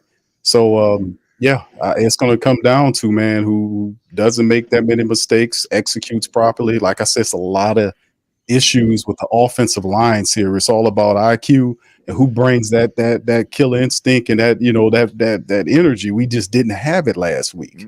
We need to replicate what we did in the first. Just having that energy, man. It's okay. We down. Let's do this for McCoy. That type of energy, that rallying energy. So in this one, I still see it as a close matchup. I would probably say it's 24-21 at Saints. I do it. And I also want to say this. I just feel like the Saints need this game a little bit more than Atlanta. I mean, because next week, if I'm not mistaken, y'all play Tampa, and then after that, you play Carolina, right? So I just feel like, man, the Saints have to play Kansas City, and then they have to play Tampa after that, and then you got Sean Payton coming to town. So, I mean, you got to be able to, like, it's going to be rough, man. I just feel like they're going to need these games because you're going to Arrowhead. Right. I mean, it's already going to be tough anyway. I don't care if you played in a dome, it would have been tough. So I just think that the Saints have a little bit more like desperation. Like, even if the Falcons were to lose this game, like, you still have two division rivals that's coming that you got to play. So I like what you And said. the 2 losses that you all had so far is from the AFC. So you won the NFC game with the Eagles. So if you can knock off the Bucks and knock off Carolina, like I still think And we're gonna knock out the Saints too. Don't try to slip on. that pass. Yeah, Nah, exactly. y'all- You said that right there. It's not happening, bro. Come on now. Let's be real Nah, with it's let's be not- real all of in them off. here. Hey, We're in even it's- better shape. It's Let's not- be real in here. it's Smith not- and the it's Smith not and the man happening. was Ain't trying happening. to soften the blow for you, brother. That's all he was trying. Yeah, man, that's what I'm trying to do, man. That's why I'm relaxed, man. I'm relaxed today, man, because I already know what's about to happen, man. So I want to make sure that y'all, I won't have y'all riled up. I know y'all gonna be riled up Sunday, man. So Oh yeah. man, y'all my Hey, boys. Miss Leah said Y'all my Miss guys. Leah said man. y'all got to beat Taylor Swift. So that's what you need to worry about. Man, don't get me started on the damn Swift. Man, that's a whole nother story, man. Hey, we can have a whole nother podcast for that. Man. Dirty Bird Gang 11. Thank you for the 199 bid, man. He says Falcons 21, Aints 17. Even the chat is getting into it, man. But Chris, Love it. what say you, brother? What's going on? Hey, man, I'm gonna get on here and keep it real, man. Going to TJ's point, you're hired to beat your division opponent. Hey, in the since 2006, man, the Falcons are 25-11 versus the Saints. We have guys like Mike Smith, Arthur Smith, and Dan Quinn are the last coaches to actually, take it to the Saints. So can Raheem Morris be coach number 4 in recent memory? I think he can. Since 1991, 36 games have been decided by 8 points or less. I believe this contest is going to be no different. And I've got 24-20 Falcons. Ooh, boy. Don't forget that all got fired, because we got to put that everybody out there. got fired. Y'all got Sean Payton didn't get fired. Sean Payton didn't get fired. You just got tired of putting foots in them boys. What about Man said, "Oh man, we playing the Falcons, man. Let me find me another job. Let me go to Fox. Let me go to Fox." Hey, Chris, That's far away from New Orleans, right? Chris, them stats was pretty good to accentuate that point, brother. But at the end, man, listen, that kind of worked more for us than it do for the dirty boys. Nah. It really caters to the desperation of the Falcons because it's time for us to go ahead and get back into playoff mode, division mode. So that was really kind of, I believe that we deserve and need this game more than you guys do. That's all. We need it because we need to gain ground. I disagree, bro. I disagree. We're trying to get brother. We trying to get as many of them as we can, man. That's how we do it. I understand, and you can get whatever you want after this week. Yeah, man. To close it out, man. Was that a T.I. reference, that Chris? I don't know, man. I'm from Atlanta. What can I say? I'm originally from here. You did. So look at this game. There's a lot of questions on both sides of the ball. But with that being said, I trust Dennis Allen and his defense. All the question marks, he is about a head coach. There's just something about Dennis Allen-led defenses that just gives you a little bit of more hope than whatever Atlanta's got going on with their defense. Yes, their secondary is talented with Jesse Bates. I hate that guy. Fuck him. And Justin Simmons. Watch the language, bro. Come on now. I apologize to my friend. No, you good, man. I'm with you, bro. I'm about to wash this mouth out. Look, the Saints so far through the first 3 games of the season have yet to allow a team to score more than 20 points on them. And I don't see that changing. That's about to change. With the likes of Darnell Mooney and Drake London, who's following his predecessor of Julio Jones with having more fumbles than touchdown catches against the Saints. Hello, he has 2 fumbles against 0 touchdown catches against the Saints defense, following his old man Julio Jones. I'm so glad he's saying that. Man, God I'm so glad when Drake get 2 on you and tied up. Yeah, you know I'm what about I'm to say, man, Drake make get sure 2 y'all away. come on back. Get 2 away. 2 away. 2 away. You gotta throw out that Drake London stat with your chest out, man. Go on with your statement, brother. 2 away. Look, Man, honestly, I'll be forgetting Drake London on the team when he played the Saints. Oh, shut up, DJ. You was just saying calling all cards. We looking out for a light skin have brother. more respect for Darnell Mooney. Round table, TJ. I was expecting. I have more respect for Darnell Mooney than Drake London. Like, excuse me, Darnell Mooney puts more fear in me than Drake London does. I mean, Ray McLeod is the one that concerned me. Like, I'm not really concerned about Drake London, to be honest with you. Like, the type of skill set and ability they have is, I mean, Marshawn Lattimore owns wide receivers with that particular size. Like, it's just the truth, man. I'm not being a homer. Mike Evans, Julio Jones, Drake London. Devin Funchess when he was with Carolina. Man, Julio. Oh, you talking? I mean, better than Beat Deep Shorty, aka AJ Terrell, right? I mean, come on, man. I mean, hey, look, A.T. Perry put up Beat Deep Shorty. Not at all. I mean, come on, man. He's supposed to be locked down, man. Come on, man. Y'all paid that man like you could lock down, man. Come on. It's going to be a low scoring game. It is. It is going to be a low scoring game. It is. I trust the Saints defense more against a immobile Kirk Cousins than the Falcons defense against a slightly mobile. I say slightly because I'm not slightly mobile Derek Carr at going into week 4. So give me the Saints 24-16. He's so generous. He's also that's slightly mobile. Well, you know what, man? You said all that just to beat us by a touchdown. I mean, look, Derek has Kirk Cousins at any point this season gone out of his way to drive his shoulder into a defender to get extra yardage so far? I see my quarterback do it in that situation. He's not that type style of quarterback though, so you ain't gonna. Neither was Derek Carr. Look what the heck he did in week 1 Derek and 2. Carr has always been a little his shoulder still to your defense. but the real that's why I Derek said Carr slightly showed more. God damn, that's what y'all need to worry about. I'm sorry, what you said, Smitty? I ain't hear that, man. I said the real Derek Carr showed up last week. That's who y'all need to worry about. I think you need to worry about Kirk Cousins, man. I'm telling you, what Berto said earlier. Spider-Man pointing to Spider-Man. That's what that is. I think Kirk Cousins showing you that when the lights are bright, he's always more prone to choke than to actually pull out a win. Man. Oh man. When the lights are bright, as Kirk Cousins more than likely folds. So what? That's a weak ass statement. What the hell did we just finish doing to the Kansas City? We just want to know what Derek. Oh, he folded against the Chiefs. That one game against Philly was an outlier. Derek Carr's not known for coming back. I'm talking about this man's career. Derek Carr is top 12 all time in terms of comebacks in the fourth quarter. 33 fourth quarter comebacks. 33 fourth quarter. Man, you want to know why? Because he be throwing so many picks, he be having to do something to bring him back. I mean, Derek Carr's great in garbage time. We'll give you that. Stats galore. Man, so is Kirk Cousins. Now, come on, man. Hello, come on now. Come on, man. Mr. V the Crowd. I mean, thank you for the $3 donation. Nasty Chippy game slugfest. Overtime. 17-14 Saints. Did you just say Fred Sanford? Yeah. Garbage time. Rock Emerson. Lord, man. But hey, listen, man. Nonetheless, man, this is gonna be a great game. You know, I just honestly, man, as your host for this evening's chat with this Falcons team, please y'all don't mention Carr. Even Rico knows, man. It's been a hell of a show, man. We want to definitely thank you guys for coming on.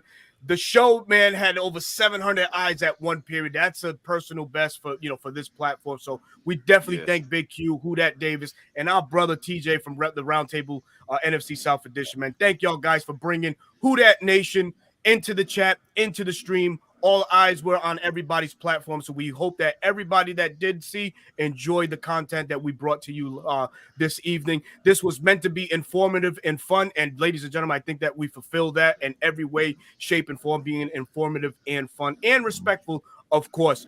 Thank you to everybody that's in the chat. Todd, man, we enjoy having you on again. We're looking so much forward to having you back down the line, man, joining us, breaking down some more games. Hell, even some post game. We could probably share a tear or two if we lost an emotional one. But Yeah, shit, man, well, we would love to have you hey, back call on. me after this one because I'm gonna want to talk about this victory and how we manhandled them. Absolutely. There we I go. want to make sure. Oh, Hey, look, boy. when we make it down to Hey, New Todd. Orleans, I'm talking Yeah, about. the link will be man. provided as soon as we're off the stream. I got you, big bro. I got you, look, man. while we got these guys on here, when we come down to NOLA to play in the Super Bowl this year, are they gonna let us rent out their Airbnb? Are they gonna Yeah. move out where we can stay down Hey, there? man, worry about Hey, Week 4 and AJ Terrell Listen, not it's getting the Cam highest Jordan gonna be running the concession stand. Bro looks like Oh he put on God, 10 or here we 15 go. extra pounds, man. hey, I'm just the saying. only way y'all Look, going to the man. Super Bowl if you get tickets, and you know that, man. Come on, man. God damn, Come on, TJ. you gonna be down Super there. Bowl. Come on, man. Well, in that case, you Super go Bowl. down That was a good one, right man. there next to us. Oh man, We'll look, be down fellas, there man, like we hope great game, huh? we hope to have this down the line. We hope to do this again. Maybe make the show a little bit bigger. Definitely enjoyed the time. So Big Q, TJ, Who Dat Davis, again. Bless y'all boys, man. Good luck this Sunday. Thank you so very much for being so gracious and some good guests on this evening's platform. You guys have an open invitation. Just hit us up and you got it, man. You got a spot, man. So we thank y'all very much. As a matter of fact, Who Dat Davis, drop your socials, let the folks know where they can find you, and we'll go right to TJQ, Chris, Todd, and I'll close it out and Smitty as well. So, Who Dat, what's going on, man? All right, y'all. So check this out. On Twitter, I'm not calling it X. Elon Musk can go to hell. On Twitter, my username is Dats Davis. Dats Davis, yes sir. I've been away for a couple months. I apologize for all that who've been waiting on me. People who've been holding down for me. I appreciate y'all. Much love to y'all. We're gonna be starting this back up in earnest, man. Like I said, I need air, and I finally am in a position to where I can do a little more content on a regular basis, even if it's from my damn phone. So if you guys want to talk Saints or anything football, Dats Davis is my Twitter handle. On YouTube here, it's B&G Breakdown Podcast. For those of you who don't know, TJ and Big Q were two of my inspirations to actually starting my own YouTube channel. So Awesome to hear. everything I do is big credits to these two guys here. Thank you guys for allowing me to share my voice on a platform and being able to just be in a space like this. So that's Davis, my Twitter.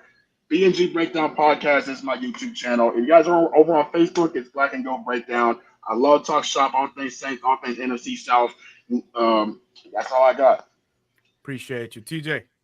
Yeah, man, y'all can find me on YouTube. I'm TJ Jones, the host of the State of the Saints podcast. Yeah, I can man. Y'all also can check find it him at out. the convenience store with salty on them port rinds. So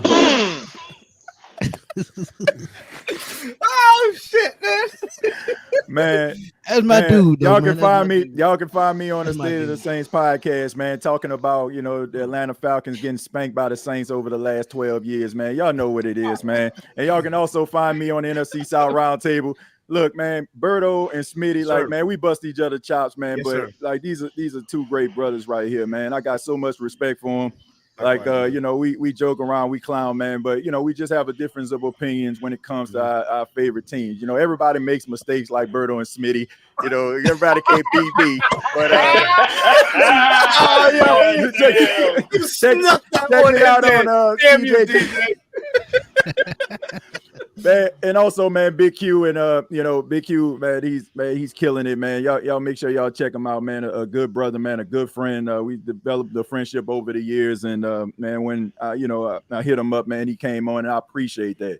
And Who Dat Davis, man, I'm telling y'all, like, this dude is a star, man. When he reaches his full potential, I just think dude gonna be in the constellations, man. So I had to bring him on the show, man. He's young, he's knowledgeable. And, I just appreciate him coming on. And like I said, y'all can follow me on TJ Jones 8 on X. Sorry, Who Dat Davis is X. I'm sorry. That's what they're calling it now. And, and also NFC South Roundtable, man. Every single Tuesday night, 8 p.m. Eastern time, man. Y'all make sure that y'all come check it out, man. And we all been killing it over the last couple of weeks. Let's continue to kill it. And make sure the Falcon fans out there, man, make sure y'all come on to the show on Tuesday, man. Don't let me send an APB out for y'all, all right? Thank you. We well entrenched in the chat, bro. Q, what you got, Q? But first and foremost, man, I'd like to thank y'all, man, for bringing me on. Shout out to my brother TJ, man. Like I said, solid dude, man. We from the same area of the city, man. A really great dude doing this thing. BNG, man, is brother is a really smart dude, man. He's awesome, man. Got a great temperament, so real smart with the game, as you guys heard.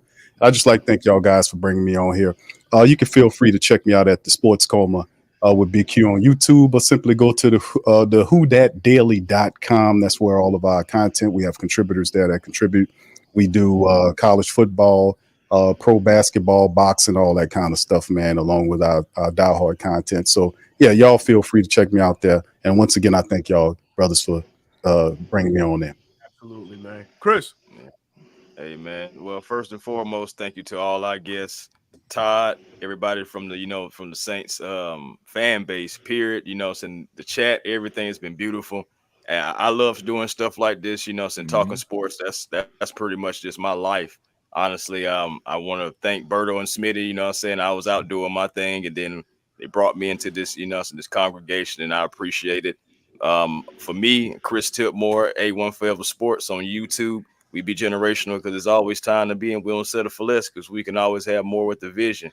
I encourage everybody to find their peace today. Positive energy always creates elevation, and that's how you find your peace, man. And regardless, man, it's Rise Up over here. Falcons fan, born and raised in Atlanta. I really appreciate, again, this type of space because at the end of the day, I believe sports is beautiful because it can bring us all together. So like it's one of the only few things in this world that really can. So regardless, this is beautiful. The chat is beautiful. Salute to everybody. Good luck to everybody as well too. And shoot, man, again, I appreciate everything. Shout out to everybody. Seriously, respect everybody here. There we go. Todd, what you got, baby? Yeah, fellas, I appreciate y'all having me on, man. I can't play the game anymore, so I love talking trash. I look forward to football season just to be able to talk trash, And so you're gonna be back for round 2 in New Orleans? I'm gonna be back, definitely back for round 2. Hell yeah! But y'all follow me, Snapback with T-Mac. We're on all platforms. I'm trying to get a bunch of ex-teammates that I played with to give old stories. Me and my son do an LSU pregame and a halftime and sometimes a postgame show, just talking LSU football. So y'all check us out. Also, my son just started a new business. He's going to be on the streets in Louisiana Sunday afternoon selling cheap paper bags. So if you guys need paper bags after this Sunday, y'all hit him up. I'll send you Venmo. I'll put my link in my bio. Bet. Todd, you had me for a minute, man. I'm like, damn, it's time to get career. Make sure you put a dub in that bag, all right? Make sure you do that, all right, Todd? Make sure you put a dub in that bag. All right. That was smooth, man. Smitty, what you got, bro? Where'd he go? There he is. That's Smitty. I'll get Smitty. Oh man. My God, man. Bruh. But y'all know where to catch me, man. Smitty Sports Machine on YouTube, man. I'm putting up content every day, trying to get better every day. Catch me on the NFC South Roundtable with my boy TJ. Tuesdays at 7 p.m. man. We go head to butt heads. But it's all in fun, man. Like you said, because after each show, we texting each other. You good? Yeah, you good? Yeah, we good, man. So again, man, thank y'all to the Saints fans in the chat, man. Y'all put on, y'all kept it respectful, even though y'all have some mean things to say, but it's all in love and football, man. But yeah.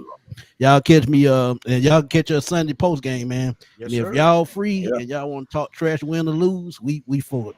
Yep. We for it. Yes, we for that smoke. We for that smoke. But man, I've been your host of the 95 North Sports Machine. I'm your boy Berto, host of the 95 North Falcons Talk Show. That's my personal platform on YouTube. You can find me there. You can also find me under Twitter under RI Falcons, another platform I like to chop it up with all the Falcon fans and all other content creators. You can find me exclusively on Bleacher Report this Sunday, breaking down all the games action from that Saints and Falcons game, man. So tune in for that. 4:15 p.m. and then I'll be right back with my guys Smitty and Chris to break down the Sunday afternoon shenanigans from a Falcons victory. So until then, man, like always, we'll give you your Wednesday night back. As always, peace out, A-Town down. Let's get it, Falcons!